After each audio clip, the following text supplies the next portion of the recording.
grande cúmplice. André,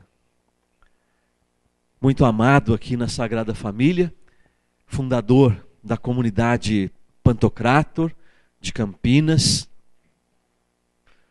comunidade que está já em várias dioceses do Brasil, 2 dioceses na França, André, é isso, né? Uma, mais ou menos, né? 1,5.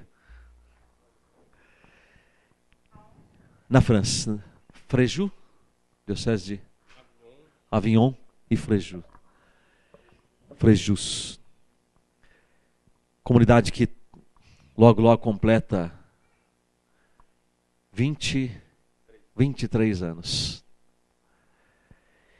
Vamos estender nossas mãos, rezar pelo André, para que a graça e a força do Espírito que escolheu André para fundar a comunidade Pantocrator, com essa graça da fidelidade, possa partilhar este carisma tão bonito, tão belo, tão forte para a igreja conosco nesta noite.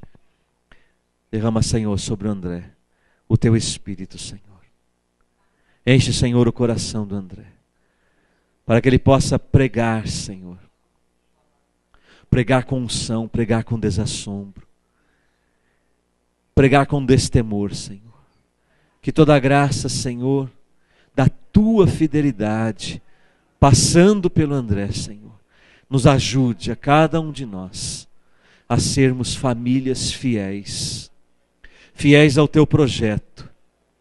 Fiéis aos teus propósitos, Senhor. Fiéis à tua santíssima vontade. A exemplo da família de Nazaré. E também, Senhor, a exemplo da família Martã, que tanto nós amamos, que tanto nós veneramos. Ave Maria, cheia de graça, o Senhor é convosco. Bendita sois vós entre as mulheres, e bendito é o fruto do vosso ventre, Jesus. Santa Maria, Mãe de Deus, rogai por nós, pecadores, agora e na hora de nossa morte. Amém.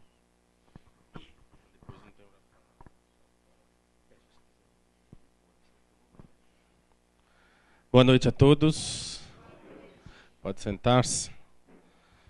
É uma alegria muito grande estar aqui com vocês, porque realmente eu e a comunidade de Pantocrator, nós temos um carinho muito grande pela comunidade Sagrada Família. E esse sentimento de ser irmão é muito forte entre nós. E também quero dizer que é uma honra, porque falar de família na comunidade Sagrada Família é uma honra e um desafio. Pregar de família para o Ítalo, como é que eu vou fazer isso? Mas o Espírito Santo tudo pode, né? Então, quero partilhar também. Também sou um pai de família, sou casado, tenho 2 filhos. Então, partilho um pouco da minha experiência e também da experiência das famílias da comunidade. Hoje, pela graça de Deus, eu creio que nós sejamos umas 80 famílias, 90 famílias por aí, ou até mais.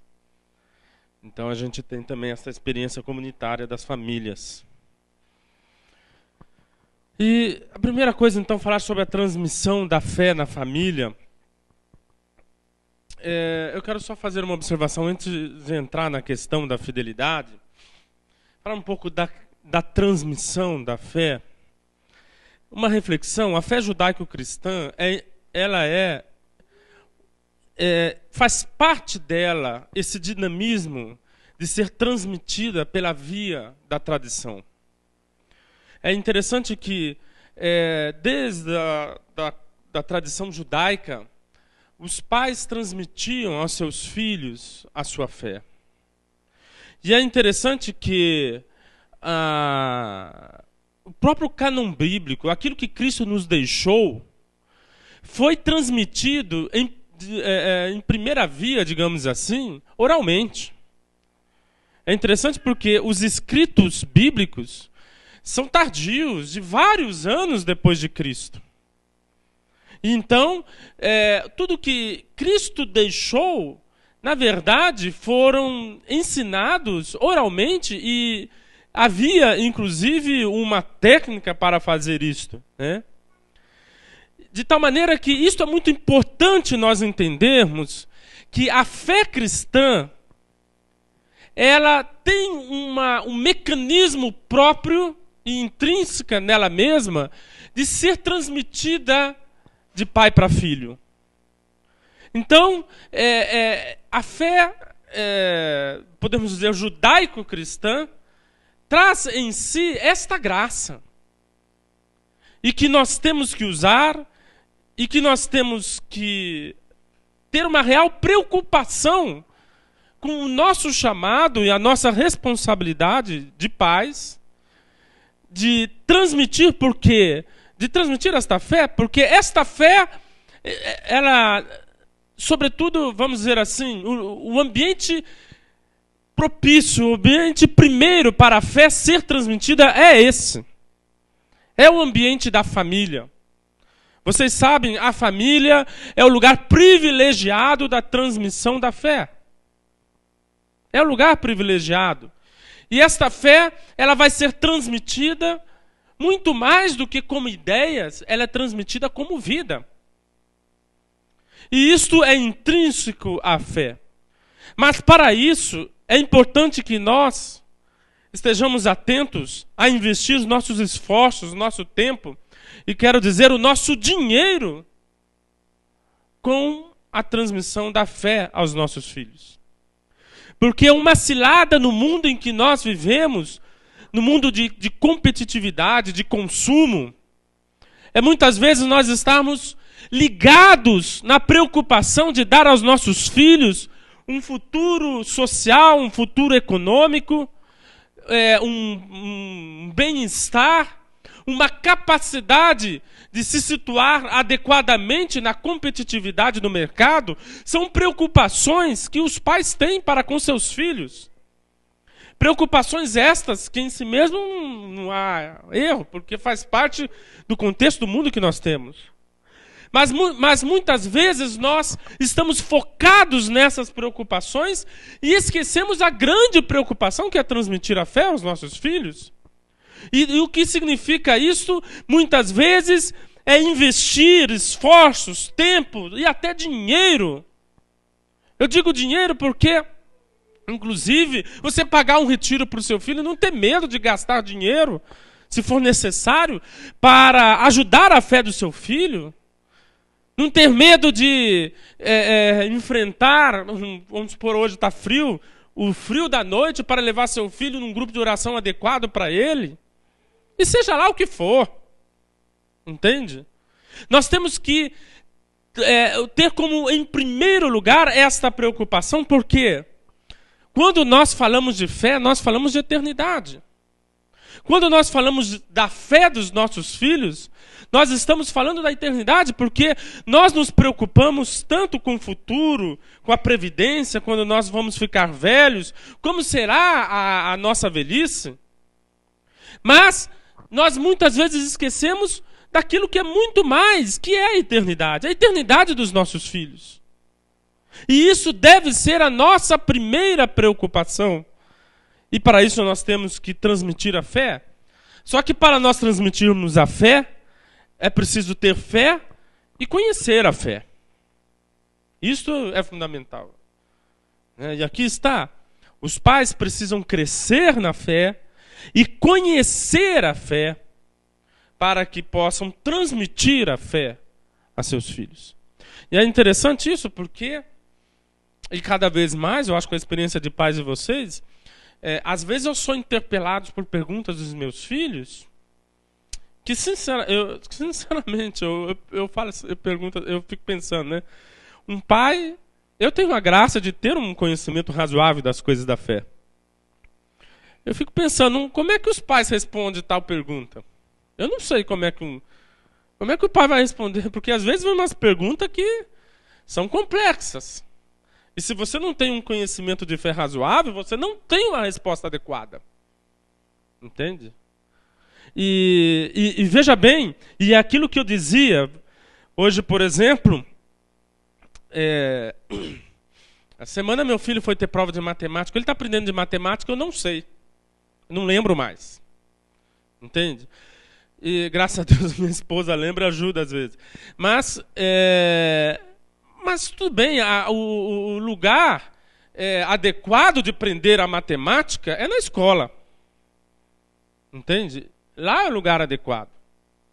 Agora, a fé, o lugar adequado de aprender a fé é dentro de casa. Eu posso não saber a matemática. Entende? Vamos dizer, entre aspas, eu tenho esse direito. Mas eu não tenho o direito de não saber a fé para ensinar aos meus filhos. Porque se eu, como um casal que tem fé, batizado, eu gero um filho, eu tenho a obrigação diante de Deus de transmitir esta fé. E isso é muito importante, nós temos isso em mente, esta consciência, quando Jesus fala, por exemplo, da palavra dos talentos. Aquele que esconde o seu talento, enterra o seu talento, ele é condenado na linguagem da parábola de Jesus. Porque Jesus, ele espera que o talento seja multiplicado. Não é um direito, não é um hobby.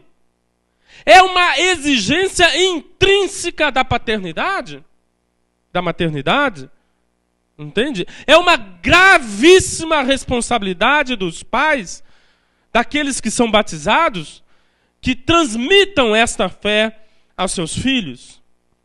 E eu acho que aquela parábola dos talentos tem um significado muito forte e muito adequado. Porque Deus vai cobrar a fé dos nossos filhos a nós. É claro que existe a liberdade deles, aquilo que lhe compete a eles, mas Ele vai cobrar o que eu fiz com a fé dos meus filhos. Porque o meu filho, vocês sabem muito bem, antes é filho de Deus. Ele me confiou o meu filho a mim, para que eu entregasse a ele. E tantas vezes nós entregamos os nossos filhos para as grandes empresas, muito bem educados na escolaridade da vida, vamos dizer assim. Muito bem preparados para tantas coisas do mundo, mas nós não entregamos os nossos filhos adequadamente para Deus.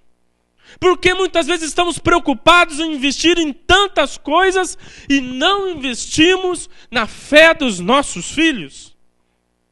E isto volto a dizer, isso não é um direito seu como pai.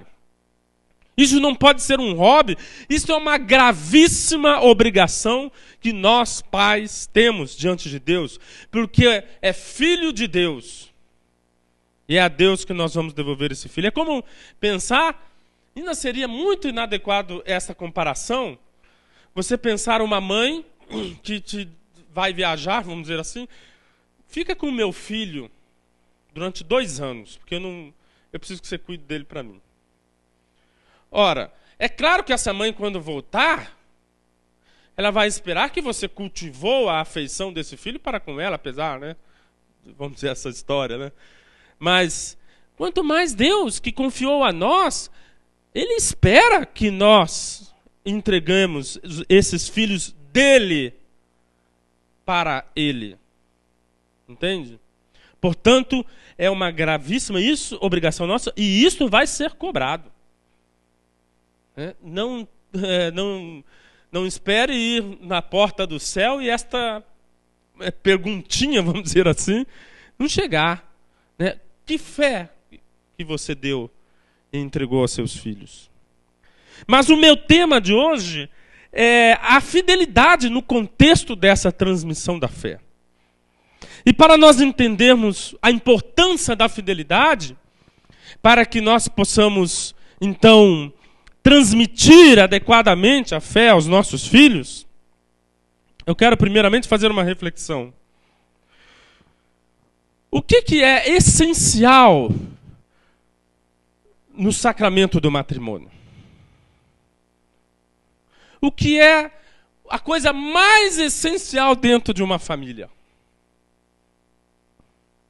É Cristo. Sem Cristo não há matrimônio. Sem Cristo não há matrimônio. Cristo é a realidade mais essencial da família, do sacramento do matrimônio, porque é Cristo que faz realmente o casal ser um matrimônio, esta união ser um matrimônio. Porque Cristo, exatamente, e é nele que o fundamento, inclusive, da fidelidade dos esposos entre si, está em Cristo. É em Cristo que o casal vai encontrar o verdadeiro significado do seu amor. E, na verdade, a grande crise do matrimônio que nós vivemos hoje, a grande crise da família, está em que o essencial da família é retirado da família. Entende? Como que eu posso esperar que a família dê certo se o retiro dela é essencial? Como que eu posso esperar que o matrimônio dê certo se eu retiro dela o essencial? Como que eu posso esperar que um carro ande se eu tiro dele o motor? E depois eu falo que o carro não presta. Eu falo que o carro não presta porque ele não anda, mas eu retirei o motor do carro. É claro que o carro não vai andar. Porque verdadeiramente nós, como famílias, devemos entender que o amor do casal e o amor dentro da família está fundamentado em Cristo. Cristo é a fonte, Cristo é o significado do amor dentro de uma família. Cristo é o mestre, Cristo é a fonte da graça, do amor de um casal. O fundamento da fidelidade entre os esposos não é simplesmente o amor, a afeição de um para com o outro, mas é Cristo. Porque esta afeição, vocês sabem muito bem que pode passar até, mas Cristo nunca passará. E Cristo ensina o significado do verdadeiro amor, o amor enquanto gratuidade, o amor enquanto sacrifício. E Cristo ensina e dá a graça deste amor, ser vivido com tudo o que ele significa, perdoar. Nós estamos falando daquele amor que Cristo nos ensina e fala do amor daqueles que amam os inimigos. Se eu sou capaz de amar os inimigos, por que não serei capaz de amar a minha esposa? É verdade que às vezes a esposa aparece, a minha nunca apareceu assim, graças a Deus. Mas em muitos casos, vocês sabem, a esposa parece, o esposo, ser o maior inimigo do outro. Qual é o maior inimigo que fulano tem? A esposa. Qual é o maior inimigo que a fulana tem? O esposo. Vocês trabalham com casal, vocês sabem disso. E se este relacionamento está fundamentado em Cristo, eu vou dizer duas coisas. Primeiro, que dificilmente vai chegar a tanto. E se chegar, Cristo dará uma resposta para isso. Em Cristo haverá uma resposta. E esse amor e esse relacionamento não vai sucumbir. Porque é nele, e somente nele, e portanto, na fidelidade a ele, está o verdadeiro fundamento da família e do sacramento do matrimônio, da união do homem e da mulher. E quero dizer uma coisa importante então, é na fidelidade a Cristo é que se percebe que o amor de Deus é bom. Aí, por que é muito importante a fidelidade? Porque somente sendo fiel eu descubro a bondade do amor de Deus. Romanos 5,4 diz: a fidelidade comprovada gera esperança, e a esperança não engana. Se eu sou fiel verdadeiramente a Cristo, eu sempre descubro a esperança nas coisas mais difíceis da minha vida. A fidelidade gera esperança. E aonde há esperança, há alegria. E aqui você vai dizer, o que isso tem a ver com a transmissão da fé? E aqui eu vou entrar já com o Papa Francisco. Já na Lumen Fidei, que é o documento que ele deu à igreja agora, recentemente, um parênteses, a gente se afeiçoou tanto ao Papa, né? Tudo, Papa Francisco, etc, etc. Mas esta afeição precisa ser traduzida no verdadeiro segmento de Cristo através dele. E isso se dá lendo aquilo que ele fala. Entende? Não adianta eu achar o Papa Francisco bonitinho, maravilhoso, se eu não estudo o que ele diz. Os seus documentos, e ele já deu uma encíclica, que tem a graça de ter sido escrito às 2 mãos de 2 papas. A Lumen Fidei. Como que eu posso deixar isso passar? Eu já devorei esse negócio. Já devorei. No dia seguinte que saiu, já devorei. E estou devorando de novo. E a comunidade de vida nossa, a formação permanente da comunidade de vida, esse semestre vai ser devorar esse documento. Porque nós precisamos aprender o que o Papa disse. Né? Não adianta ficar, ele é bonitinho, etc. Mas o que ele ensina? Mas voltando então, no número 53 da Lumen Fidei, o documento diz que a primeira coisa que os pais devem ensinar aos filhos, sabe o que é? A confiança no amor de Deus. A primeira coisa que os pais têm que ensinar aos filhos é a confiança no amor de Deus. Então o que é isso? Que Deus é bom. Esse é o primeiro ensinamento que os pais devem ensinar a Cristo. Só que eu vou dizer uma coisa para vocês. Os pais só vão descobrir se Deus é bom se eles forem fiéis a Deus. É na fidelidade a Deus que nós descobrimos que Ele é bom. Porque se eu não sou fiel a Deus, eu paro nas exigências de Deus na minha vida. E quando eu paro nas exigências de Deus na minha vida, eu passo a imagem de que Deus não é bom. Mas quando eu sou fiel, quando eu persevero, quando eu correspondo às exigências de Deus, eu descubro os frutos das exigências de Deus. E, sobretudo, o grande fruto de toda exigência de Deus é a esperança. E a esperança é a alegria do coração do homem. Portanto, a fidelidade, ela é necessária para que os pais possam transmitir a sua fé, porque não existe fé sem sem confiar na bondade de Deus, sem descobrir a bondade de Deus. E aqui eu quero dizer, o que é a fidelidade? Aqui eu vou usar João Paulo II. João Paulo II teve um discurso que ele definiu a fidelidade. Nesse discurso ele diz assim, interessante, viu, Ítalo? Esse discurso ele falava do Nossa Senhora de Guadalupe. Que é a nossa devoção mariana. Ele diz assim, a pessoa fiel encontrou a melhor expressão do amor. A pessoa fiel encontrou a melhor expressão do amor. E por isso é feliz com as exigências que a sua fidelidade lhe impõe. A fidelidade, ela é, então, a melhor expressão do amor. O que é a fidelidade? É a expressão do amor. A fidelidade tem uma raiz no amor. A fidelidade nada mais é do que a expressão e a melhor expressão do amor. E a fidelidade revela àquele que ama que as exigências do amor lhe faz feliz. A fidelidade revela que as exigências do amor lhe faz feliz. Pela fidelidade, o homem ama e expressa o seu amor.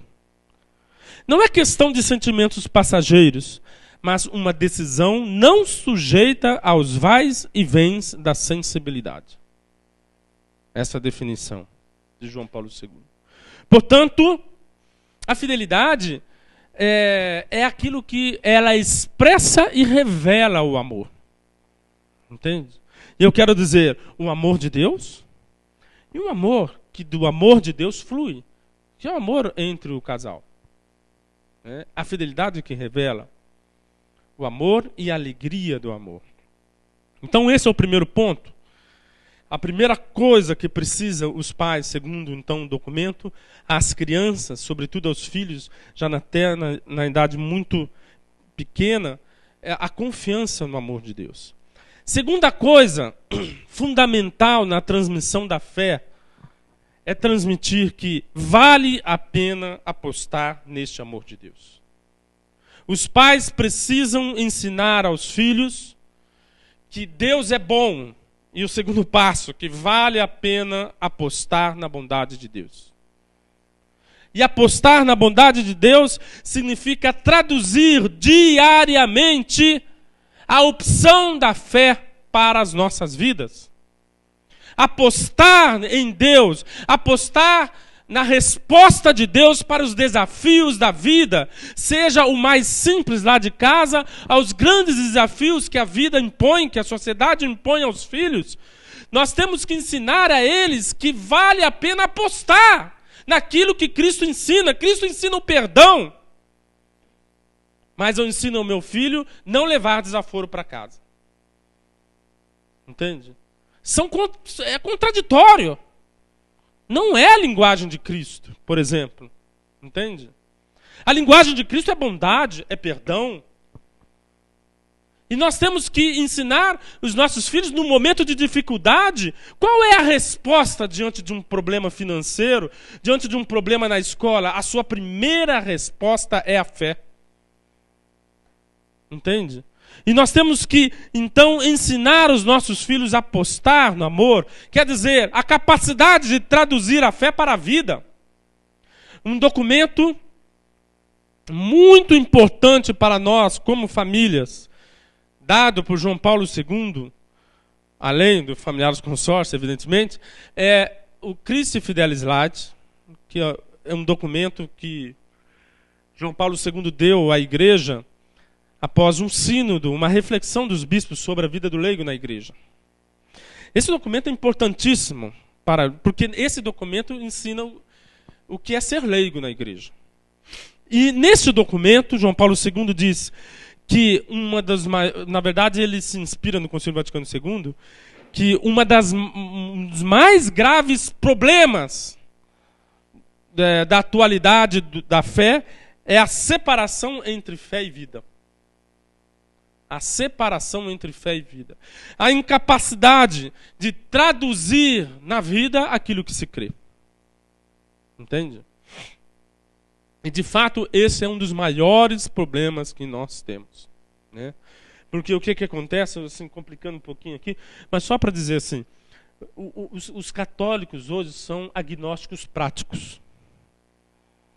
Os católicos hoje são agnósticos. O que é agnóstico prático? Agnóstico é aquele que diz assim, existe algo superior, mas esta realidade superior é inacessível para mim. Né? Então, o agnóstico é aquele que cai nos espiritualismos. Né? Uma coisa vaga, né? Mas que não compromete a vida. Então, na verdade, uma gravidade muito grande nós muitas vezes cremos, mas na prática somos agnósticos, ou seja, não traduzimos para a vida aquilo que cremos e não ensinamos os nossos filhos a apostar naquilo que crê. Entender que aonde está a resposta dos meus problemas? As respostas dos meus problemas não estão nos mecanismos humanos. Não está na lógica humana, muito menos na resposta da carne, por exemplo, da raiva, da vingança, da competitividade, da capacidade de ser maior, de ser mais forte, de até mesmo mecanismos naturais de enfrentar o outro, que tudo bem, são coisas às vezes até humanas, mas a grande resposta está na fé, está em Deus. E os pais precisam ensinar esta resposta diante de um desafio. Na escola, os nossos filhos têm muitos desafios nesse sentido. Na hora de enfrentar uma nota baixa, na hora de ter um problema com um colega que não respeita ele, o que você vai ensinar a ele? Em primeiro lugar, a rezar, a pedir a graça de Deus, ter um sentido do perdão, ou ele meter o soco na cara do moleque de volta? Entende? O que nós ensinamos aos nossos filhos? Então, esse apostar no amor de Deus. E a fidelidade entra de cheio aqui, porque fidelidade é também a graça de unir a fé à vida. A fidelidade é a graça de apostar no amor de Deus. Fidelidade significa justamente este encontro entre fé e vida. E aqui, continuando aquilo que João Paulo II disse, daquela definição sobre fidelidade, aquele texto que eu li, ele continua. A fidelidade é um hábito bom, uma atividade voluntária e permanente. Uma força que inclina a cumprir com sinceridade e valentia os compromissos adquiridos, as promessas feitas e a palavra dada. Pode-se definir, olhem que interessante, definir a fidelidade como o devotamento voluntário e prático e completo de uma pessoa a uma causa. Repetir isso aqui. Fidelidade, uma definição que ele dá, é o devotamento voluntário prático. Quer dizer, é quando o teu coração devota a uma causa de uma maneira voluntária, não é forçada, e prática e completa de uma pessoa a uma causa. E a nossa causa é Deus. O homem é fiel quando considera que uma determinada causa é digna de seu empenho. Quando se consagra de maneira voluntária e completa a esse empreendimento. Quando a ele se dedica de forma contínua e prática, trabalhando firmemente ao seu serviço. Em 3 palavras, fidelidade é não limitar a seguir os impulsos próprios, mas viver valores que ultrapassam a temporariedade da pessoa e mantê-los livremente e generosamente. Cada palavra aqui dá para destrinchar um monte de coisa, mas que não vem ao caso aqui. Mas eu quero deixar essa ideia que a fidelidade é este voltar-se para uma causa, decidir-se por uma causa. E isso é muito importante. Aqui eu quero trazer um testemunho meu. Eu gosto desse testemunho quando falo de família. Uma coisa besta, desculpa a expressão, mas que fala muito. Um dia, eu sou muito chato com as minhas coisas. Aqui está minha assessora, né? Sabe? Eu sou chato. Então, por exemplo, tanto que eu gosto muito de guardar, tanto que meus brinquedos de criança estariam todos lá se meus pais não tivessem dados. Né? Teve alguns que eles deram que eu fiquei bravo. Né? Eu queria guardar aquilo, etc. Tal. E então sou criterioso com as coisas. Aí sou criterioso com o meu computador. Né, um notebook que na época a comunidade tinha acabado de dar, tal, para mim, tal. E meus meninos brincando, mexendo no negócio, e eles sabem algumas normas que eu dou, né? Não colocar o dedo na tela, umas coisas assim, né? Aí um dia eu cheguei em casa, os meus meninos brincando no meu computador, mas fazendo tudo aquilo que eu tinha mandado não fazer, colocado no lugar onde eu não queria que colocasse, né? Metendo o dedo na tela e virando aquele coisa e tudo mais, né? Comendo do lado, que também, né? Meu filho gosta muito de leite, tomando leite, né? Com o computador, né? Na hora que eu vi aquilo, minha esposa do lado, ela sabe de tudo isso, que eu sou assim, né? E ela vendo tudo, ele deixou aquilo e tudo. A sensação, o ímpeto meu, na hora que eu vi aquilo, subiu a raiva, né? Mas eu fiquei pronto para dar uma cacetada em todo mundo com uma abraçada só, não com força física, né? Uma palavra, né? Assim, mas naquela hora que veio isto, eu senti uma emoção dentro de mim. Falei, pelo que você decidiu? O que você escolhe neste momento? O seu computador ou o amor dentro da sua casa? Qual é a sua decisão? Aqui você é fiel. Você é fiel ao seu computador ou você é fiel ao amor dentro da sua casa? E isso é uma coisa que nós precisamos sempre considerar. Qual é a decisão que nós temos? Qual é a causa que nós temos? Porque muitas vezes nós temos uma causa grande, que é Deus, o amor de Deus, mas esta causa precisa ter uma tradução e ser pequenas causas no dia a dia. Porque muitas vezes eu preguei do amor de Deus, mas muitas vezes esta não é a causa do cotidiano. Qual era a causa daquele momento? A causa daquele momento é a minha mania das coisas corretas? Ou é o amor na minha família? Na hora que veio aquilo, na verdade, eu tive que sair um pouco, porque estava muito nervoso mesmo. Acalmar, eu fui falar adequadamente, né? Achava que não estava certo, etc. E tal, né? Mas com paciência, mantendo o amor é paciente, né? E isso é muito importante, porque esta é a nossa fidelidade. Uma fidelidade que se traduz e que nos capacita, mais do que isso, a traduzir aquilo que cremos na nossa vida. Uma fidelidade que faz com que nós estejamos sempre remetidos à causa de nossa vida, que é Cristo, a palavra de Cristo. E que esta palavra tenha um significado no dia a dia e que eu possa apostar nesta palavra. A grande verdade é que muitas vezes nós não apostamos na palavra de Deus. Na hora do vamos ver mesmo, nós apostamos na nossa capacidade, na nossa inteligência, nas nossas respostas humanas. Na hora que vem o desespero de um problema, a solução que nós temos é uma solução humana.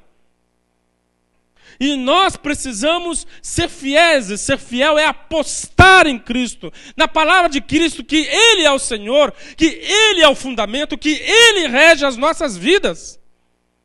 Que verdadeiramente a palavra de Deus é viva e eficaz. E para que nós possamos ensinar isso aos nossos filhos, apostar na palavra de Deus, nós precisamos apostar. E nós somos todos aqui muitos devotos de Santa Teresinha, né? Né, Ethan?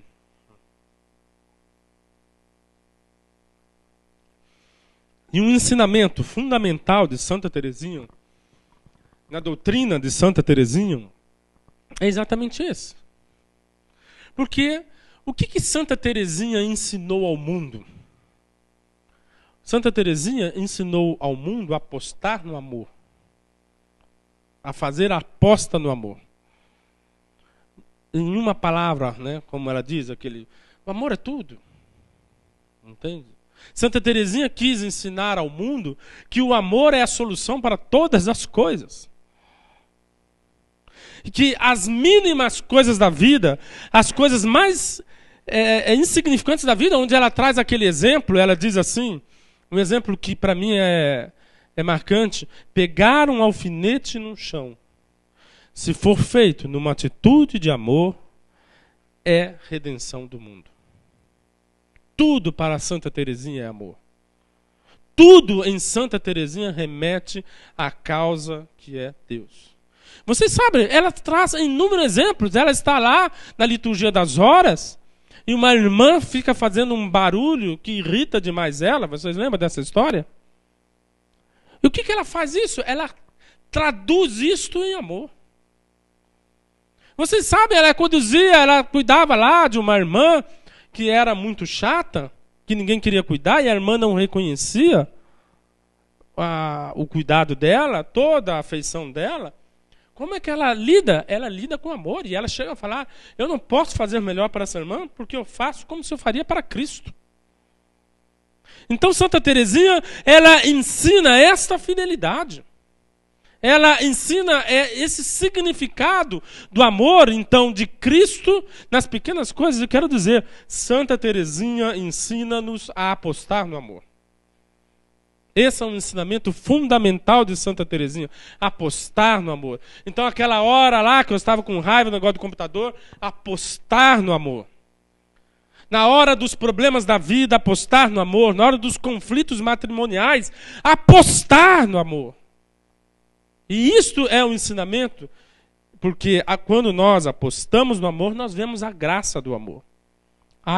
E quero dizer essa palavra, conforme eu disse, a alegria do amor.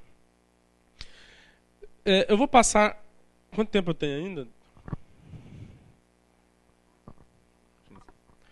Rapidamente, eu quero só falar uma coisinha para vocês, assim, quase com um pequeno aprofundamento aqui, já que ele pediu para que eu falasse sobre fidelidade. Estou falando de fidelidade. A fidelidade a que eu me remeto não é o cumprimento de normas. É a fidelidade do coração. É esse devotamento voluntário, prático e completo de uma pessoa a uma causa. Eu estou dizendo isso porque muitas vezes, quando fala-se de fidelidade, a pessoa remete à ideia de perfeição, né, de pleno cumprimento das normas. Não. Fidelidade é um devotamento voluntário, prático e completo de uma pessoa a uma causa. Ou seja, resumindo assim, é um compromisso que eu tenho à causa. O que não significa necessariamente perfeição, mas é um compromisso verdadeiro. Porque a fidelidade sem amor é um legalismo. O amor sem a fidelidade é romantismo. E a fidelidade não existe sem a misericórdia. A fidelidade não pode existir sem a misericórdia, porque a misericórdia inclui a fidelidade. E aqui quero falar rapidamente de dois pecados contra a fidelidade. Um é a hipocrisia. E só que presta atenção uma coisa, a hipocrisia não é tanto aquele que não vive o que prega, mas aquele que não acredita no que prega. Entende? Isso é muito importante porque isso não significa você cobrar de você uma perfeição. Quando você fala em ser fiel, não significa que você está impondo a você mesmo uma perfeição, porque é impossível isso. Ser fiel significa um compromisso com Cristo. A tal ponto que no momento que eu sou fraco, eu tenho um caminho de fidelidade que é a confiança na misericórdia de Cristo. Eu gosto de dizer, você não tem escapatória, você é fiel em qualquer circunstância. Quando você é virtuoso, você é fiel. Quando você é pecador, você é fiel se você confia na misericórdia de Deus. Portanto, hipocrisia significa, e isso é muito sério, eu estou falando de apostar, quer dizer, quando você prega uma coisa e você não acredita. E nós precisamos prestar muita atenção no que acreditamos, realmente no que acreditamos. Se acreditamos que Cristo realmente é as nossas vidas, a tal ponto, São Paulo disse, né? De que caiu a ficha desse texto de São Paulo fala, se Cristo não ressuscitou, eu sou de todos os homens o mais digno de lástima. Você pensou, São Paulo falou isso, hein? Se Cristo não ressuscitou, eu sou de todos os homens o mais digno de lástima. E aí, quando caiu a ficha, eu fiquei pensando assim, vamos pensar que Jesus não ressuscitou. O que significa a minha vida? Entende? Se alguma coisa significar na minha vida, isso significa que esta coisa não está em função de Cristo. Se realmente, se eu sou um desgraçado, se Cristo não ressuscitou, você é um desgraçado. Entende? Você é um lamentável, um infeliz, porque você colocou toda a sua esperança, todas as coisas da sua vida está fundamentada em Cristo, a tal ponto que você pode repetir com Cristo esta expressão. E Paulo, com Cristo não com Paulo, e Paulo fala isso porque ele apostou todas as suas fichas em Cristo. E esta é a pergunta. E o outro pecado que eu dizia é a incoerência, né?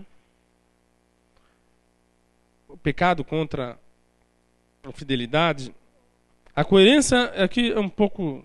Eu estou passando isso aqui, mas eu não vou ter tempo para aprofundar. É a harmonia entre a causa e a vida. A incoerência não é tanto a dificuldade de se viver a causa, mas é quando, embora se diga que se tem uma causa que é maior, no dia a dia se vive como se ela não existisse. Porque, na verdade, eu já não acredito nesta causa.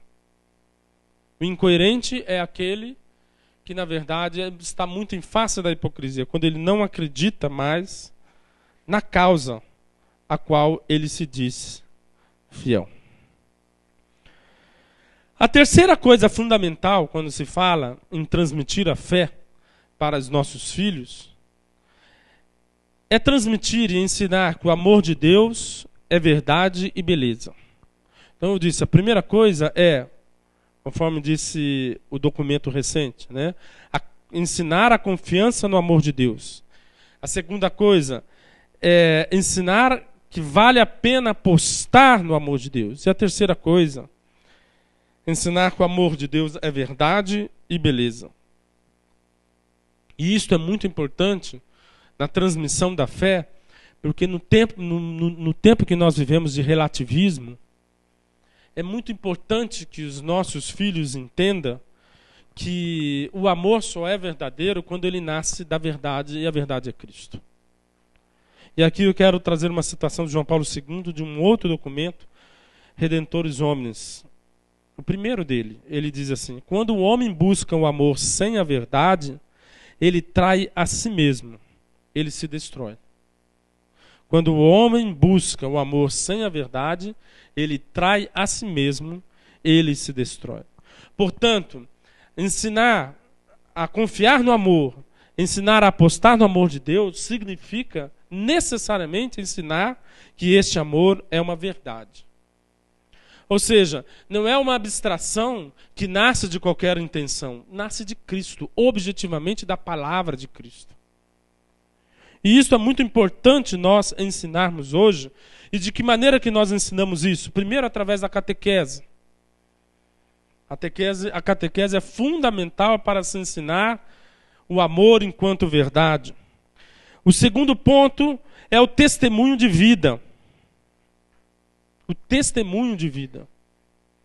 Para que eu possa ensinar verdadeiramente o amor como verdade no dia a dia, o testemunho de vida. E para ensinar esta verdade como testemunho de vida, é fundamental algumas coisas. Primeiro, a coerência de vida. E aqui eu quero dar um testemunho.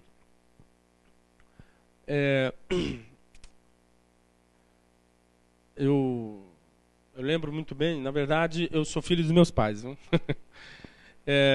E os meus pais, eles berçaram de um caminho de fé, ligados, inclusive, tinha uma ligação com a comunidade de Justiama, em Campinas.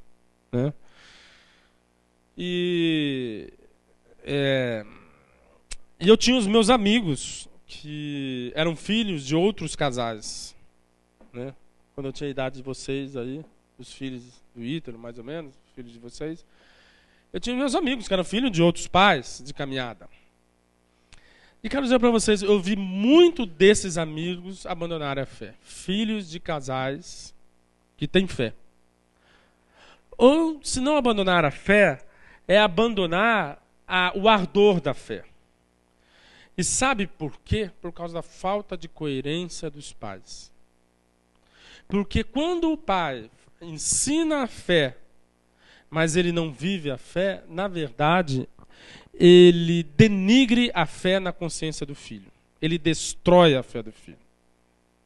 É melhor um pai que não ensina a fé do que um pai que ensina a fé e não vive a fé. Porque, na verdade, ele acaba passando a mensagem do quê? Que a fé é uma teoria que não vale a pena viver. Entende?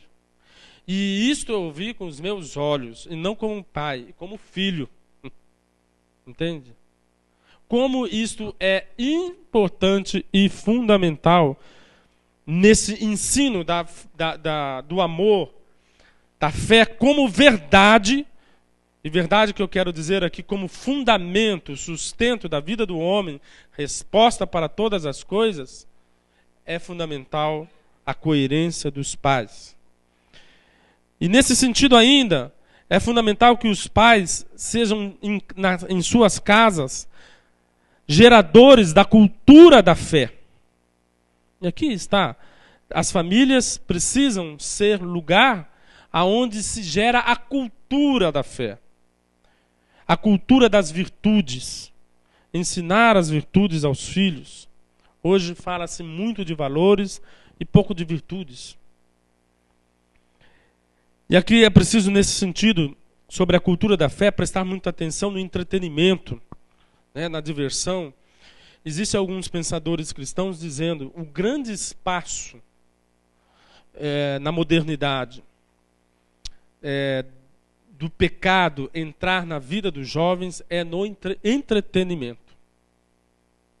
Os pais precisam prestar muita atenção no entretenimento dos filhos, porque muitas vezes os pais levam os filhos para a igreja, muitas vezes os pais estão preocupados com o que a escola ensina aos seus filhos, os pais até montam em casa até uma estrutura cristã, mas na hora do entretenimento, assiste qualquer filme, ouve qualquer música, participa de qualquer lazer, de qualquer passeio, sem critérios. Se aquela realidade é evangélica, se aquele filme é evangélico, se aquele passeio é evangélico, se aquele lugar é evangélico. Entende? Quais são os valores que perpassam, que realmente estão sendo passados naquele entretenimento? Porque aqui está sendo o entretenimento, é o lugar onde muitos pais têm perdido os seus filhos para o mundo. E isso é muito importante. Isso é tão importante que nós, na nossa comunidade, nós temos um projeto para a família, e toda terça-feira à noite tem uma... toda primeira ou segunda? A última terça-feira à noite do mês, nós damos uma palestra, né, que inclusive também passa na Web TV, vocês estão convidados a sempre ouvir. E eu, por exemplo, me pediram para dar uma palestra sobre o lazer. Né, o lazer da família. E por quê? Porque realmente o lazer é um lugar muito importante, onde muitas vezes nós destruímos a cultura cristã no coração dos nossos filhos, na consciência dos nossos filhos. A cultura de fé no entretenimento, na vida social, aquilo que eu já dizia um pouco, né? Ensinar a cultura de responder evangelicamente aos desafios da vida, com bondade, com justiça, honestidade e tudo mais. Ainda na questão da cultura da fé, a cultura de fé no interior da família, nos próprios estudos, a cultura de fé na própria vida espiritual, a prática da oração, o ensino na confiança em Deus. Nós precisamos testemunhar a verdade, gerando a cultura da fé dentro dos nossos filhos, na consciência dos nossos filhos. E ainda nesta questão do amor enquanto verdade, mais duas coisas importantes para que eu possa ir terminando, porque na verdade já está acabando o meu tempo. Uma coisa muito importante, se eu quero ensinar que Cristo é verdade, que Deus é verdade, que o amor é verdade, é muito importante que eu fale bem destas coisas para os meus filhos. Sabe por quê? Sabe o que é uma cilada? Desculpa a expressão tola e idiota de muitos pais, e de comunidade, eu vou dizer para vocês. Inclusive como moderador de comunidade e como aquele menino lá que eu falei. O pai os pais conversando, começa a falar mal. Olha, puxa, mas olha, a comunidade, outra vez eu tenho que ir naquela reunião, à frente do filho. Entende? Mas, poxa, o Ítalo não percebeu que tem muita reunião. Tem reunião demais. Né? Ou, olha aquele fulano da comunidade, você viu? Ele fala tanto, ele prega, mas olha o que ele está fazendo lá na casa dele. Entende? Então a gente começa, se a gente fala mal daquilo que são os sinais de Deus concretos na vida do filho, que no nosso caso a igreja, a fé, a comunidade, os irmãos, as autoridades, qual é a mensagem que eu estou passando para eles? Eu estou passando que, na verdade, aquilo que eu creio não é bom. Entende? Então é muito importante nessa necessidade de transmitir a fé aos filhos, e aqui a fé como verdade, que eu mostre para eles que aquilo que eu creio não é uma mentira. Porque se eu começo a falar mal daquilo que eu creio, eu estou passando a mensagem, eu creio, mas isso é uma mentira. Entende? Olha, eu sou membro da comunidade Sagrada Família, mas se eu começo a fazer e vocês sabem, os nossos filhos desde criança captam as coisas incrivelmente. Às vezes eu e minha esposa estamos conversando na cozinha, meu filho está lá no quarto, o que é que vocês estão falando aí? Né? É uma antena, é uma coisa impressionante, né? Vocês sabem disso. Então, é preciso tomar muito cuidado nesse sentido, e eu quero dizer uma coisa, os casais que são de frente de comunidade, que muitas vezes precisam partilhar entre si de problemas da comunidade, de dificuldades da comunidade, é preciso tomar muito cuidado isso, porque senão a comunidade você passa a ideia de que a comunidade é uma mentira. De que a fé é uma mentira, de que a igreja é uma mentira. Entende? E ao contrário, nós precisamos ensinar aos nossos filhos que a fé é a verdade, que a igreja é a verdade, que a comunidade para mim, a vida é verdade, que esse carisma é verdade, que a vida fraterna, que os meus irmãos é verdade, apesar deles serem problemáticos, apesar deles terem as misérias deles, apesar das falhas da comunidade, ela é verdade para a minha vida, mas o meu filho não sabe separar uma coisa da outra. Eles não têm maturidade para fazer essa separação. Entende? Então é muito importante que nessa transmissão da fé enquanto verdade, que os pais não passem a ideia de que a fé é uma mentira através falando mal, né?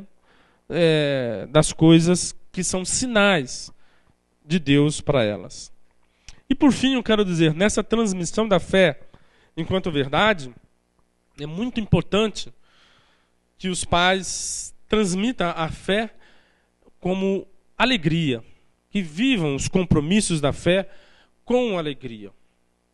Né? Então, é muito importante que, por exemplo, porque, antes de dar o exemplo, eu quero dizer assim, a alegria é o grande fruto da vivência da verdade. Se eu estou na verdade, eu sou alegre. Porque a verdade liberta. Um homem livre é um homem alegre. Jesus disse, a verdade liberta, não disse? Se a verdade liberta, ela gera alegria no meu coração. Agora, eu venho no Fórum da Família, 0 graus em São Paulo. Eu tenho que vir fazer aí a filmagem. Mas eu venho com cara fechada para os meus filhos. Entende? O que eu vou transmitir para o meu filho?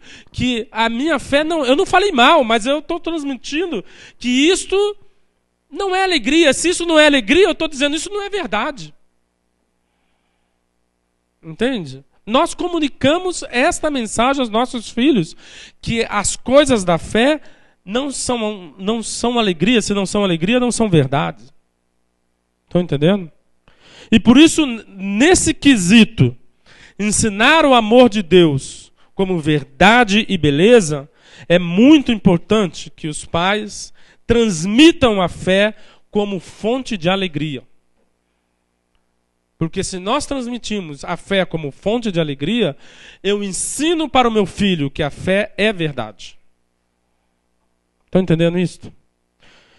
Então, são coisas importantes. Só uma coisa, até não expliquei. A catequese, como é a primeira coisa em relação a isso, não vou entrar porque aí seria uma outra coisa, né? Mas é uma coisa fundamental também, evidentemente, para esse quesito. Tá? Então, qual a importância da fidelidade na transmissão da fé na família? Tudo, né? Porque se eu sou fiel à fé, eu realmente sou capaz de transmitir uma fé verdadeira e uma fé que é resposta para todos os desafios da vida de nossos filhos. Louvado seja nosso Senhor Jesus Cristo.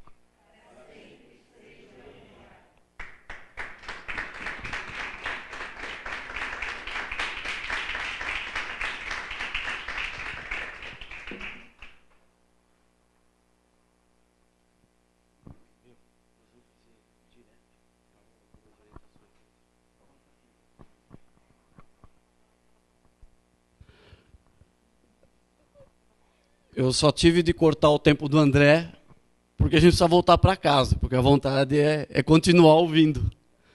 Né? Mas a gente vai fazer o seguinte agora. Nós tínhamos previsto fazer 10 minutos de intervalo, nós não vamos fazer.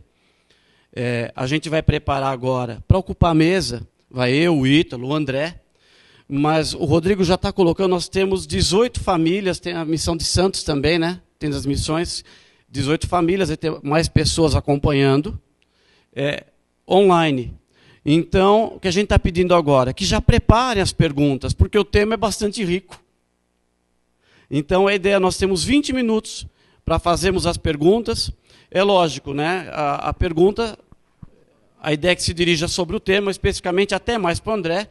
Fica eu e o Ítalo lá, para caso algum suporte, ou caso para a gente mesmo perguntar. Mas a intenção é essa. Quem está aqui gostou? Muito, né? É bom porque é muito aplicável, não é isso? Muito aplicável à nossa vida, ao nosso cotidiano. Então, a gente agora se prepara nisso, tem a mesa aqui, e depois a gente já começa com as perguntas. Eu vou pedir, talvez a gente deixe o microfone sem fio só, e se a Regina ela puder dirigir o microfone para quem tiver uma pergunta para o André, para que as pessoas... É você, Rê. A Rê Fernandes. Eu tenho duas, esqueço. Para que a gente possa ter o áudio dos nossos irmãos de Santos. O Rodrigo tem o microfone perto dele, aí ele também vai colocando as perguntas de quem está online. Tá bom? Então, facciamo così.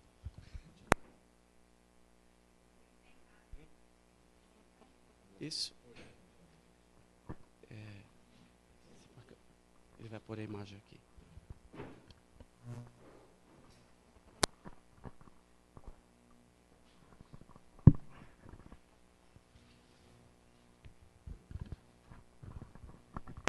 Então, como o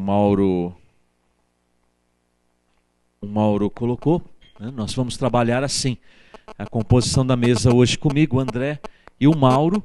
As perguntas podem ser principalmente direcionadas ao palestrista de hoje, que é o André. Eu e o Mauro ficamos aqui para algum complemento, alguma coisa, alguma solicitação, e para intercessão também, né, Mauro? Para a gente poder...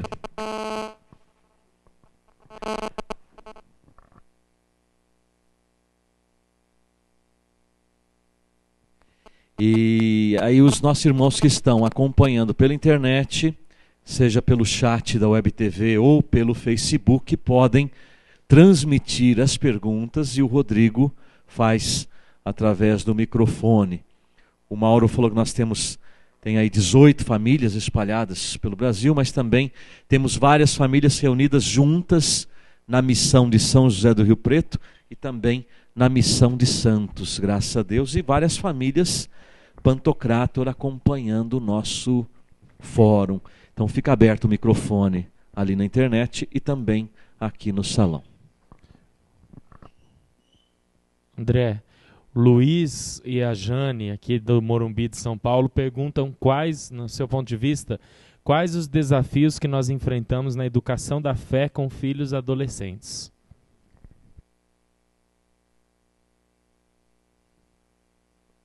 Bom, acho que os desafios são muitos, mas eu acho que, na verdade, assim, são muitos, eu preciso dizer aqui, mas uma coisa que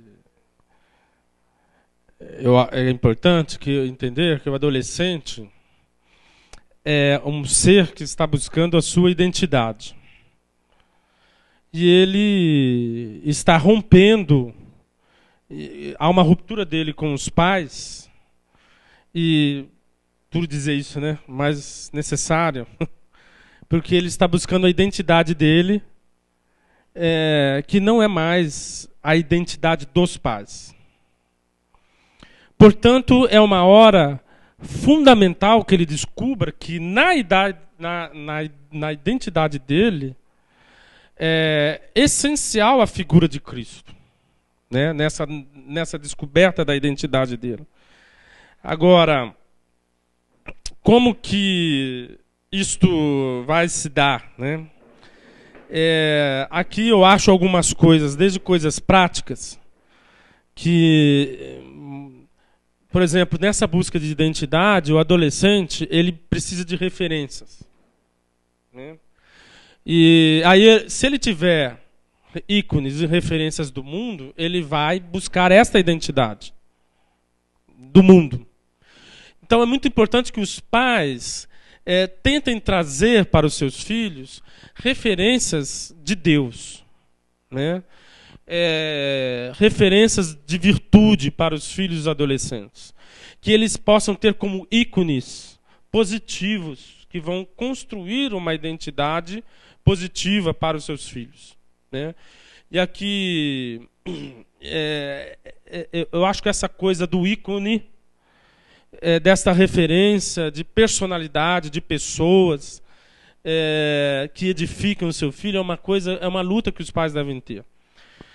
Agora, uma coisa que eu acho também é que é difícil dizer, eu acho que não tem tantas coisas, mas uma coisa que também eu acho muito importante é que nessa busca de identidade, nesse rompimento de identidade, se o filho confia no amor do pai, porque eu acho que a adolescência é um momento muito perigoso, porque nessa busca de outra identidade, o adolescente pode entrar num mundo completamente estranho dos pais. Completamente estranho, nessa busca da sua identidade. E romper com os pais, né? E aí, só que o grande elo para não romper, é aquela coisa adolescente, ele pode falar mal, ele pode criticar o pai, ele pode ter aquela atitude, mas se ele confia no amor do pai, se o pai realmente mostrou acolhida, verdadeiro amor e proximidade, sobretudo até então, ele pode xingar, ele pode ir lá no fim do mundo, mas ele tem o elo com o pai. Portanto, eu acho que uma questão fundamental do adolescente é que o adolescente chega na adolescência confiando no amor do pai, dos pais. Se os pais até então provaram este amor, um amor maduro, um amor realmente entregue aos filhos, inclusive através de afeições também, ele é como que é um trunfo, é uma âncora do adolescente nos pais. Estão entendendo? E esta âncora é o que muitas vezes salva o adolescente, né? Então, é um grande desafio, porque qual que é o grande desafio da evangelização do adolescente? É exatamente ele está buscando a identidade. Uma outra identidade. E ele precisa perceber que nesta outra identidade, Cristo está lá. Agora, para que ele perceba que Cristo está lá, e isso é muito importante entender, que não é mais o meu Cristo. Entende? O adolescente, ele vai ter que descobrir que o Cristo dele não é o Cristo do pai. Entende o que eu estou dizendo? Né? É o Cristo dele. É o Cristo dele. Que é o encontro pessoal dele. Então,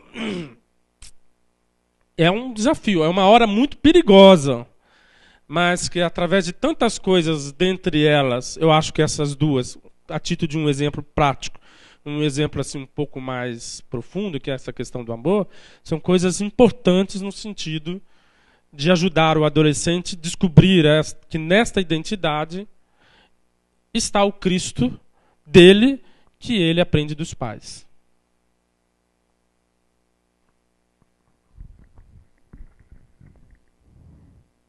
Eles agradecem e estão muito felizes com a colocação de hoje.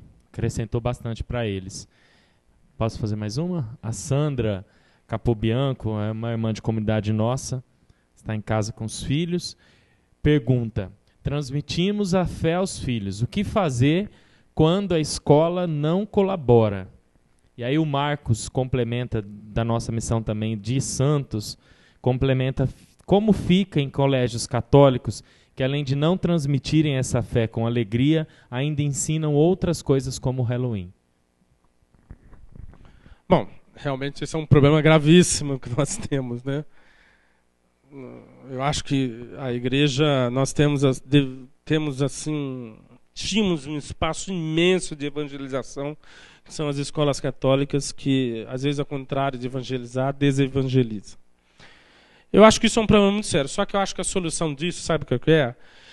Do meu ponto de vista, não sei o que o mestre aqui acha, mas do meu ponto de vista é o seguinte: se os filhos têm a fé dentro de casa, se eles aprendem esta fé coerente dentro de casa, é claro que isto é uma ameaça, é claro que isto desacrescenta, vamos dizer assim, mas eu acho que está salvaguardado o essencial e o fundamental se ele tem esta fé coerente dentro de casa. Eu acho que isso não é... O problema da escola não é o fim do mundo. O problema da escola não é uma ameaça grave, no meu ponto de vista. Se o essencial, que é a fé dentro de casa, é adequadamente ensinada aos filhos. Eu acho que essa é a única maneira de nós resolver, porque não tem como, sei lá, quebrar o pau com um padre, né? Nem com a freira, que é a diretora da escola. Não tem como, não tem o que fazer, né? Você tem que fazer isso, né? E aqui também eu acho que um outro caminho é justamente tentar levar os filhos à opção de ambientes eclesiais, né? Inclusive na resposta da adolescência isso é importante, porque a hora que está buscando a identidade, então aquela coisa, né, de tentar inserir o filho em atividades de jovens dentro da igreja, e que nós temos comunidades, né, no ambiente de comunidade, porque ali é um lugar que ele vai ter ícones adequados, e também é um lugar que vai suprir o problema da escola, porque só estendendo um pouquinho, porque na verdade a grande ameaça da escola é que, sobretudo na adolescência, o adolescente ele vai criar grupos de amigos, onde nesse grupo eles juntos vão buscar essa identidade, né? E se esses amigos não são amigos adequados, isso vai ser um problema. Acho que esse é o maior problema da escola. Entende? A escola não favorecer um ambiente de grupos juvenis sadios e virtuosos na fé. Na verdade, essa é a maior ameaça que eu acho do problema da escola. Entende? Agora, o antídoto dessa ameaça é a comunidade Sagrada Família, né? Porque aqui há um ambiente de jovens, onde ele possa ter outros jovens, que ele possa criar esse grupo de busca de identidade a partir da fé. Então, eu acho que os antídotos é a fé dentro de casa e inseri-lo numa opção de uma caminhada eclesial, onde ele vai buscar encontrar a identidade dele dentro de uma possibilidade eclesial sadia. A Sandra concorda, né, agradece e complementa que precisamos ser a coluna em casa. O André coloca bem a questão da escola. De fato, concordo com o André, não é uma questão do fim do mundo. Eu penso que para os nossos filhos, sobretudo nós que estamos acompanhando esse fórum, que talvez não fosse o melhor público para o nosso fórum, né? Nós gostaríamos que o nosso público fosse outro, exatamente fossem os pais que de repente não conseguem dar essa coerência de vida aos filhos, eles então não têm este ícone, esta imagem, esta firmeza de fé, esta coerência de fé, e que acabam encontrando, infelizmente, mesmo nas escolas católicas, um ambiente desfavorável para viver esta fé. Porque os nossos filhos nossos, dos filhos das nossas comunidades, ainda têm uma formação, ainda têm uma educação, ainda têm uma coerência de fé vivida em casa que dá a eles um certo suporte, né? Sobretudo aqueles filhos que nasceram, cresceram no ambiente comunitário. Talvez um pouco mais de dificuldade aqueles filhos que começaram a vivenciar o ambiente comunitário já com uma certa idade. Aumenta um pouco mais o desafio, mas eles estão, de uma certa forma, um pouco mais salvaguardados. Eu penso que a escola hoje, para nós, seria um grande desafio evangelizador, porque um ambiente em que não seria necessário pensar em evangelizar, porque ele deveria ser um ambiente evangelizador, acaba não sendo, né? Temos uma experiência, o primeiro casal que te fez uma pergunta, André, são compadres nossos, o Luiz Antônio e a Jane. A Jane ampliou bastante um movimento, por exemplo, quando a escola dos meus filhos, ainda pequenos, começou com a história do Halloween, e eu acabei, em nome dos pais da comunidade, porque éramos 3 ou 4 pais com filhos na mesma escola, e eu, em nome desses pais, escrevi uma carta embasando cristamente a questão de sermos contra o Halloween, que nossos filhos não participariam. Isso comoveu a diretora, que era católica, mas não era uma escola católica. A diretora católica, ela assumiu de cancelar a festa, né? Mesmo com muitos pais reclamando, protestando, porque já haviam comprado as fantasias para os seus filhos, e ela disse: eu não sabia que era isso, e que era contrária à fé cristã. Ela assumiu de cancelar isso. Depois a Jane acabou levando para a escola das suas filhas, também vem talvez até brigando assim num bom sentido até hoje com isso. O que eu quero dizer é que, concordando com o André, que não é uma questão de fim do mundo, mas lembra um pouco da entrevista do Papa Francisco à Globo News, quando ele dizia: a mim não agrada jovens que não protestam, né? Dentro de um sadio protesto, nós também não podemos nos omitir. Se temos filhos em escolas, sobretudo católicas, e percebemos que elas desviam o caminho da fé, nós não podemos simplesmente somente proteger nossos filhos. Bom, eu dei a educação para os meus filhos, eles estão salvaguardados, eles não serão, vamos dizer, contaminados por aquilo, mas eles estão num ambiente que precisam ser luz. Então existem muitos outros filhos que estão ali, fruto, de repente, de pais despreparados, que não vivem coerentemente a sua fé, e talvez nós sejamos a única voz a se levantar.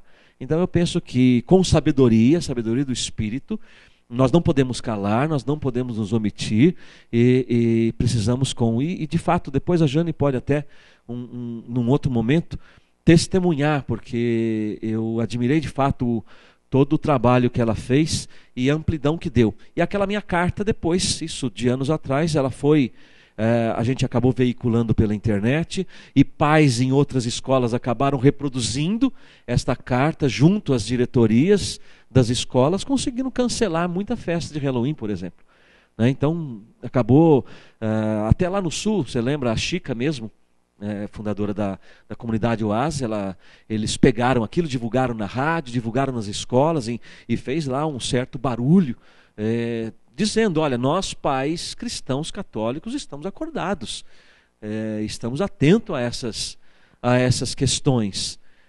Então nós precisamos exigir para os nossos filhos a qualidade de ensino que seja fiel à doutrina católica, já que a escola se coloca dentro de uma linha confessional.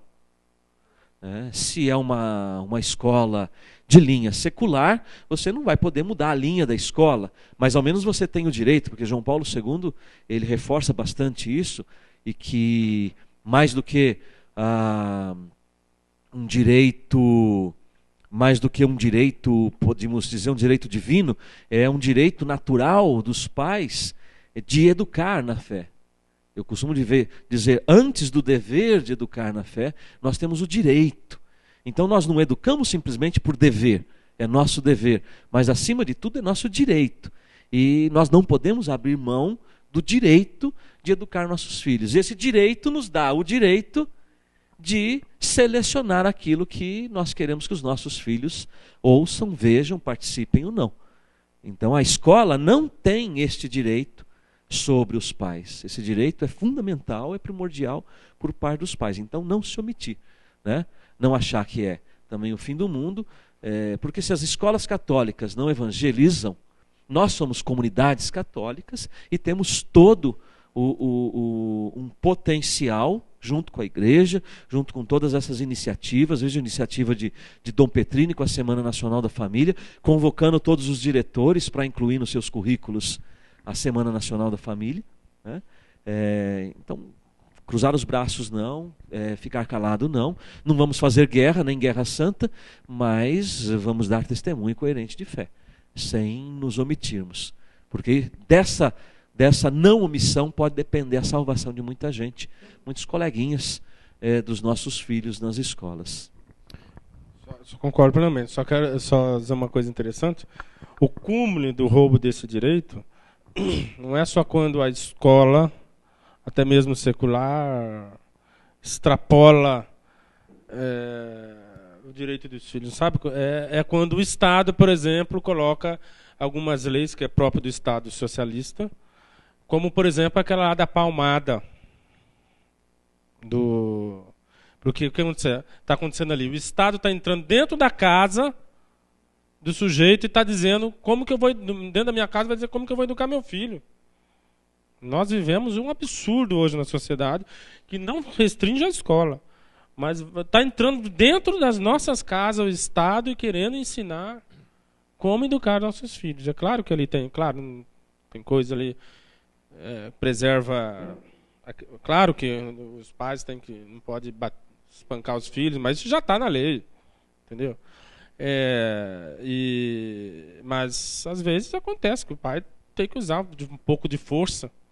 E isso é intrínseco. Por que a criança é mais fraca que o... Por que Deus fez assim do filho ser mais fraco que o pai? Porque às vezes o pai tem que usar de força com o filho. Isso é intrínseco à natureza. Entende? E às vezes tem certos filhos que são educados, muito bem educados, com palavras somente. Seria ótimo se todos fossem, mas às vezes não. Às vezes precisa dar uma... Né? E a lei entra e isso acua os pais. Eu estava conversando com uma assistente social que isso gerou um problema imenso, porque os filhos agora intimidam os pais nas periferias, os pais estão entrando numa situação dificílima. Eu vou te denunciar, o pai fica acuado. É um absurdo. Mas aí eu concordo. Eu acho que a gente tem que... Porque a coisa extrapola até a escola. Né? O pessoal do chat está aprovando bastante as discussões. E ainda antes da Rosana, o Marcos concorda com o que o Ítalo disse, dizendo que nós precisamos oferecer ajuda às escolas, principalmente as católicas, promovendo alguma atividade ou convidando para conhecer a comunidade ou outra realidade cristã. E lá de São José do Rio Preto, José Eduardo, ainda nessa questão de escola, ele fala quanto a apostilas sobre homossexualismo, dizendo que é algo normal, que ele também gostaria de ouvir alguma coisa nesse sentido. Ainda falando de apostilas nas escolas. Isso é o fim do mundo, né? Como diz o irmão nosso, um filho meu lá, é o fim do mundo, né? Brincadeira. Coisa completamente absurda, que aí entra o que o Vitor está falando, que nós pais não podemos aceitar isto, né? Sobretudo os pais que têm filhos na rede social, isso não pode ser engolido de maneira nenhuma, porque extrapola todos os limites do bom senso, né? Não só o fato da questão de ensinar o desamor, vamos dizer assim, mas o fato de que eles querem ensinar isso escondido dos pais. A gente sabe, né? Eles querem ensinar escondido dos pais.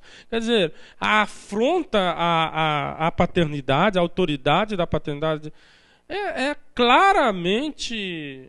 Acontece claramente essa afronta, né? Esse desrespeito. Então é uma coisa que não dá para aceitar, é um absurdo o que está acontecendo. E que os nossos pais, principalmente os pais, não só, né, mas que tem na rede pública, não podem aceitar um negócio desse. Tem muito o que dizer, não. Eu tenho uma pergunta, essa bênção Ítalo, mas eu vou perguntar para o tio André, né? Aproveitar aqui. Né? O Ítalo sempre está aqui, né? A bênção, mas a bênção é para ele. Então, você falou sobre a transmissão da fé e da fidelidade nas famílias, para os filhos, da importância da coerência, do cuidado com a murmuração, enfim, fato, tudo muito, muito, muito verdade mesmo. Mas assim, e quando o papel, por questões da vida, se inverte, né? Quando os filhos que têm que transmitir de alguma forma a fé e a fidelidade, porque para eles isso lhes foi metzomani, né? Isso foi meio passado do jeito que deu. E aí, como é feita essa transmissão de fé e fidelidade a Deus sem sobrepor a autoridade do pai, né? Sem que o filho possa, de repente, fazer o papel de fato de pai e de mãe, porque ele não tem. Não sei se ficou clara a minha pergunta. Olha, na verdade, eu acho assim que nesse sentido tudo que eu falei vale para o inverso. Por quê? Sobretudo porque entenda o que eu vou dizer, né? A fé, mais ainda no tempo que nós vivemos, ela não é transmitida por uma tradição simplesmente hoje, né? Porque os filhos hoje não têm fé simplesmente porque o pai tiveram fé. O filho, mais do que nunca, hoje os filhos precisam fazer a sua experiência de fé, né? A gente sabe isso, que não tem mais aquela coisa de transmitir a fé. No sentido assim que eu estou dizendo, que antes havia um catolicismo social que naturalmente a coisa por osmose passava para baixo, né? Vamos dizer assim. Porque, na verdade, a fé é uma liberdade. E o pai não pode impor a sua autoridade na transmissão da fé. Tudo o que eu falei é justamente porque ele precisa conquistar o filho para a fé. Eu não posso... Eu posso, às vezes, usar da minha autoridade no sentido de impedir que o meu filho, por exemplo, vá num lugar que afronte muito a fé, talvez eu possa usar, mas a fé ela tem que ser transmitida por conquista. E não a autoridade do pai aí não está tanto no mando, mas está na graça de transmitir e de ensinar. Então, eu acho que a coisa não se choca tanto, porque você vai ter que transmitir para os seus pais pela conquista também. Entendeu? Esta conquista não vai em detrimento à autoridade deles sobre você, porque você vai conquistar como? O seu testemunho, a sua coerência, a sua alegria, tudo isso, né? E que também é uma conquista, entendeu? Agora, eu não sei se isso responde à sua pergunta, porque existe uma questão. Você é maior de idade, a partir da maioridade, o mandamento de obedecer aos pais não significa mais estar sob o mando dos pais, mas é respeitar, né? Então, o filho que tem maioridade, o pai não pode mandar ele, por exemplo, não ir na igreja. Entende? O mandamento significa respeito, honrar. Então, eu não vejo por onde ter um contraponto. O caminho é esse, da conquista, do testemunho, pela coerência, e etc. Tudo bem?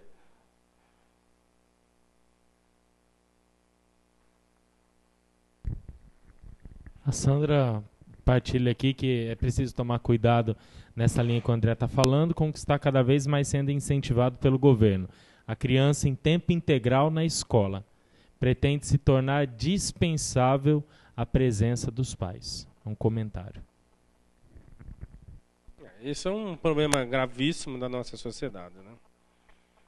Essa necessidade, às vezes, entre aspas, de os filhos ficarem o dia inteiro. Inclusive, só uma observação disso aqui, que eu estava vendo até de um educador esses dias, dizendo que um dos problemas disso daí é que a criança precisa de uma referência de autoridade. A criança ela tem a referência da tia, tem a referência da diretora da escola, tem a referência da empregada, tem a referência do pai. Quer dizer, a cabeça dela é uma confusão. Quem que ela vai seguir? Entendeu? E, sendo que, nos desígnios de Deus, ela tinha que ter a referência de uma. Na verdade, os dois, vamos dizer assim, né, que são um só. Né? Os pais. Agora fica uma confusão e a criança fica sem referência. Né? Além de tudo. André, a questão dos... Heraldo, sou discípulo da comunidade aqui de primeiro ano, e a questão do lazer, o entretenimento dos filhos, a gente passa por isso, nós temos 3 filhos adolescentes, e a pergunta é mais assim, no sentido assim, né, até que ponto a gente deve se desgastar com a questão do não, porque o adolescente chega numa idade, ele quer experimentar uma balada, a questão dos videogames, você nega um tipo de game que, né, você sabe que não é saudável, mas eles pegam do vizinho, e a hora que você vê estão jogando escondido de você, quer dizer, essa luta, até que ponto você até permite um pouco, ele vai experimentar, e depois você sente e discute em cima daquilo que ele experimentou, daquilo que ele viu, ou vale a pena não e bater e trombar com não, meio nesse conflito. Eu não sei que idade tem os seus filhos. Então, isso que eu ia falar. Eu tenho um limite nessa resposta, que meus filhos não estão na adolescência. Mas a minha intuição vai pela experiência daquilo que eu vejo na comunidade, né, da experiência dos pais da comunidade, e pela literatura, né, e pelo aquilo que eu vejo dos meus filhos também, né, o meu mais velho é pré-adolescente, né. Então, para mim, eu acho que, sobretudo hoje, não dá para a gente... Os pais não têm mais aquela autoridade que tinham antes de dizer não e acabou, né? E isso é um problema muito sério, né? É claro, eu acho que entra muita sabedoria, mas eu acho que às vezes a gente tem até que deixar os filhos fazerem certas experiências dentro de um limite, para a partir desta experiência você poder mostrar que aquilo não é adequado, né? Então, por exemplo, vou dizer uma coisa para vocês. Eu acho que hoje nós vivemos um tempo que eu estava conversando até na comunidade, né, debatendo sobre essa questão, que às vezes a gente tem que, por exemplo, sinceramente, os meus filhos fazem coisa hoje que para mim, antes de eu ter filho, eu nunca imaginei que um filho meu faria.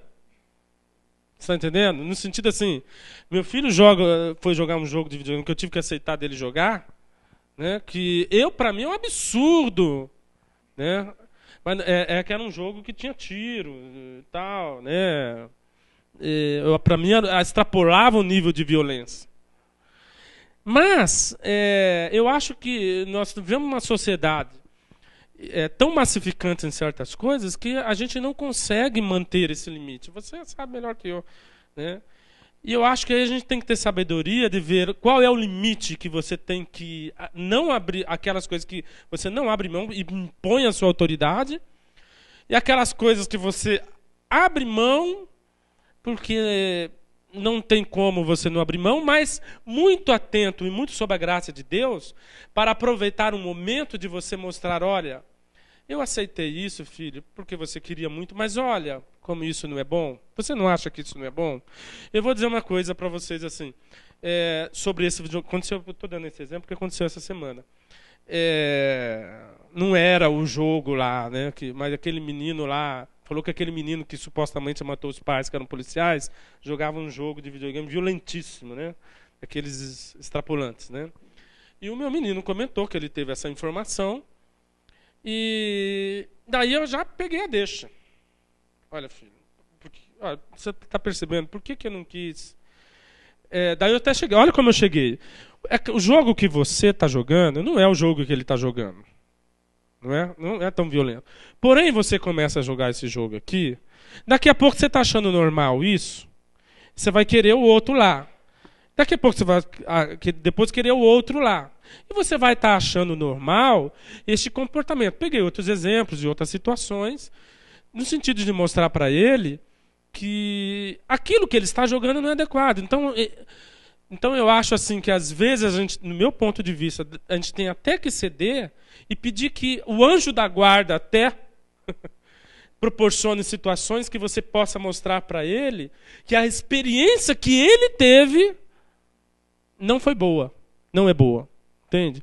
No meu ponto de vista, eu acho que hoje em dia a gente tem que ter essa sabedoria de ter um limite das coisas e aí ter a sabedoria do diálogo para mostrar. E é até interessante, porque quando isso acontece, é até interessante, porque você vai mais profundamente, né? Não fica numa coisa superficial do que o meu pai disse, mandou. Mas ele entende, ele faz a experiência. O Edgar teve essa experiência já. Ele estava compartilhando comigo, por exemplo, com a Isabela, assistindo, não sei lá, que novela que ela estava gostando lá. Não sei o que eu queria lá ver lá na televisão, e o Edgar aceitou e começou a assistir junto, aí foi mostrando, né? Pegando as experiências. Então eu acho que, me parece que é por aí, né? Essa é a minha intuição da coisa.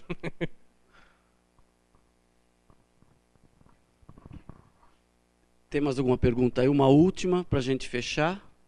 Não? Bem, só para complementar, eu vou contar um caso em respeito disso aí que uma pessoa muito próxima de mim contou para mim uma vez que a filha adolescente, já com seus 17 anos, quis ir numa festa com o namorado. E já tinha falado, olha, esse tipo de festa, de madrugada, não é bom.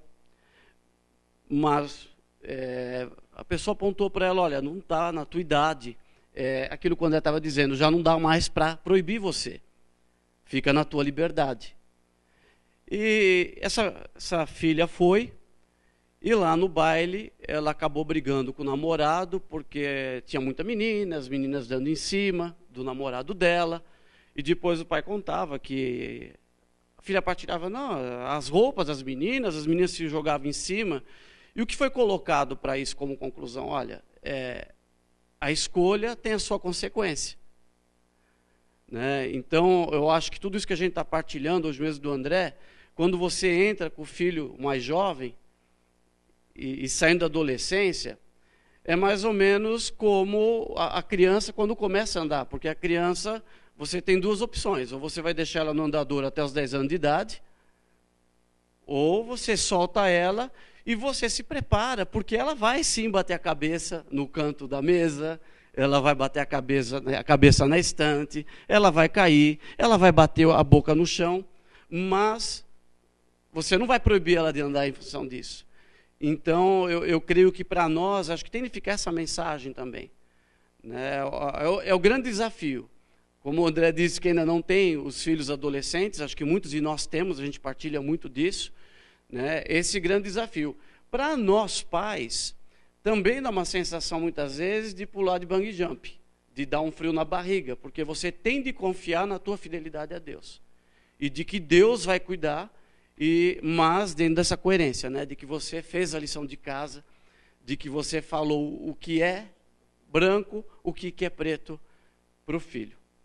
Bem, só dizer uma coisa, eu só acho muito importante nessa história, uma coisa que eu vejo, que é o seguinte, é que quando, às vezes, a consciência, essa coisa que nós estamos falando que é perfeito, você está falando perfeitamente até, de você ceder um pouco, o problema é quando a consciência do pai cede junto. E é uma coisa que eu tenho visto. Você está entendendo? Não, é normal mesmo. Hoje, todos os jovens fazem assim. Então é normal que faça. Então a consciência do pai se alarga junto com... Entendeu? Aí você perde uma graça muito importante, porque eu acho que numa situação como essa, nós temos que confiar em Deus, né? A proteção de Deus sobre nossos filhos. Crer, será salvo tu e tua família. Essa hora, essa palavra... Nossa, que a menina ela vai lá na festa, lá, essa palavra. Agora, se eu mantenho fiel a Deus, esta palavra é verdadeira. A proteção de Deus, a graça de Deus, mesmo nesse momento de risco. Agora, se eu me alargo junto, eu saio fora da graça. Entendeu? Então, acho que isso é uma coisa que nós temos que prestar muito atenção, porque muitas vezes a consciência dos pais se alarga junto, e aí os dois entram na desgraça da falta da bênção, na confusão e na mentira. Só um comentário sobre isso. O fundador da comunidade Passio Domini, Luiz, da Praia Grande, que também é pai de filhos jovens, diz que percebe que o diálogo é o grande testemunho. É preciso confiar na semente da fé que germina. Mesmo quando não fazem como gostariam, estão construindo também a sua história. Ele acredita que o desafio é estar lá quando acontecem as frustrações e dá a dica aí que a oração ao anjo da guarda é sempre válida. Eu queria compartilhar uma coisa, é bem rapidinho. Meu pai, né, o Ítalo, ele assim, teve essa parte, né, de deixar a liberdade, mas na hora de eu escolher, mas me mostrar sempre, né, a consequência de tudo. Mas uma coisa que funcionava é que sempre vinha a voz dele na minha cabeça, porque sempre que eu ia fazer alguma coisa, Até quando a gente ficava no computador, na época que era banda larga, que tinha que ficar de madrugada para conseguir conexão, né? Ele falava, Deus vê tudo, ia dormir. Então, aquela voz ficava na minha cabeça, né? Deus vê tudo, você ia fazer alguma coisa. Então, isso funcionou um pouco para mim. E acho que essa consciência que a gente tem que criar, né? Que mesmo sozinhos, Deus está olhando para nós, né? E nós somos testemunho até sozinho para nós mesmos, né? Então, desse jeito que Ele me criou, deu certo até agora. Espero que continue. Porque Deus continua vendo tudo.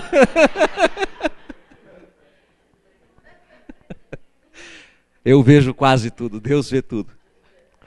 Bem, gente, olha, o André falou da importância das palavras do Papa.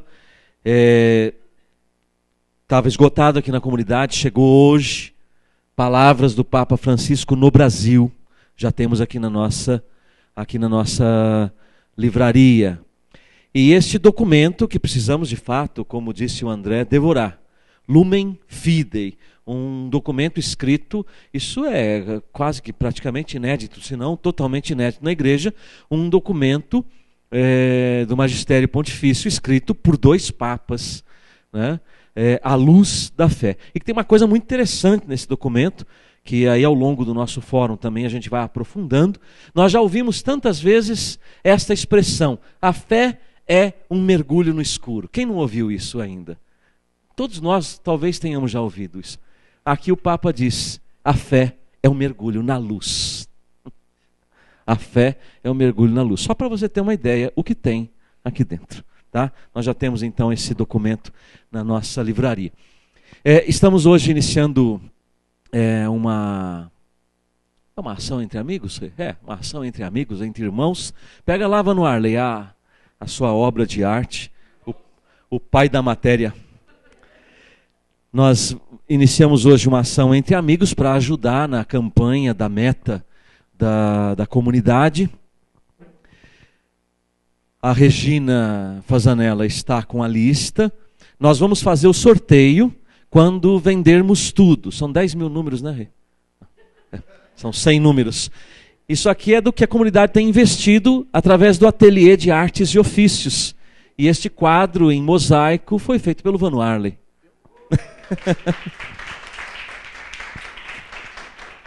Ele falta apenas ali um acabamento do rejunte do mosaico, né, Vano Arley? Mas o desenho, a base, a montagem do mosaico foi todo feito pelo Vano Arley. A comunidade investiu na comunidade de vida, e também a Rosana Duarte fez o curso de mosaico, né? Eu costumo chamar ela a Rosana da Arte e Vano Artes, né?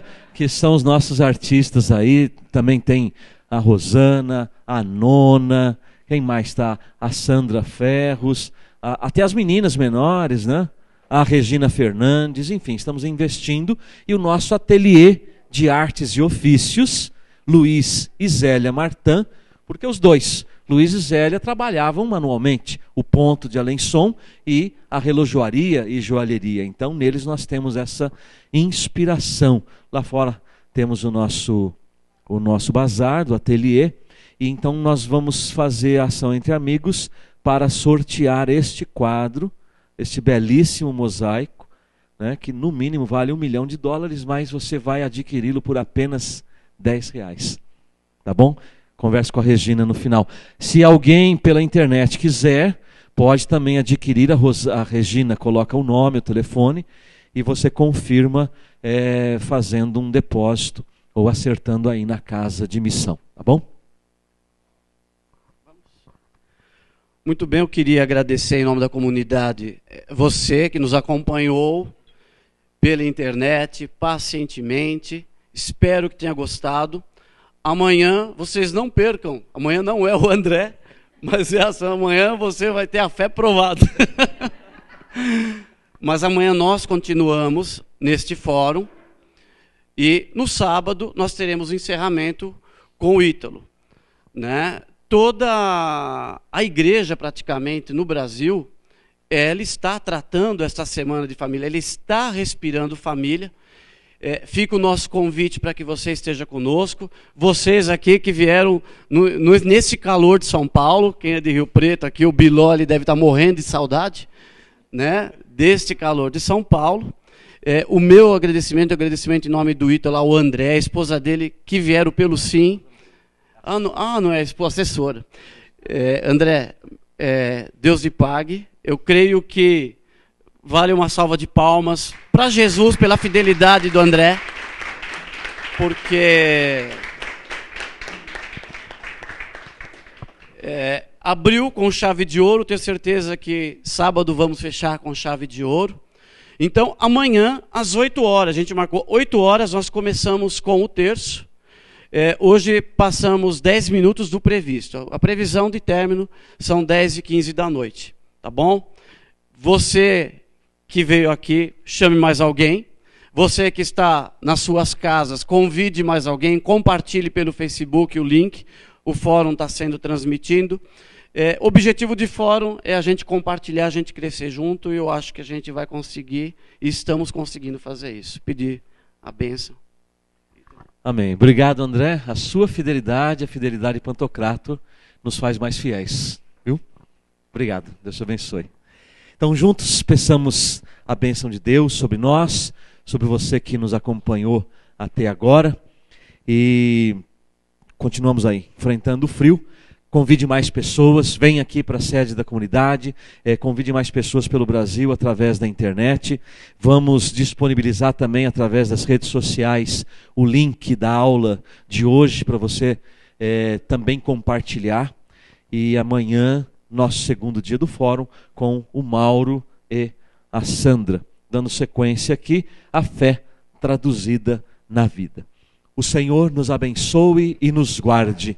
O Senhor nos mostre a sua face e conceda-nos sua graça.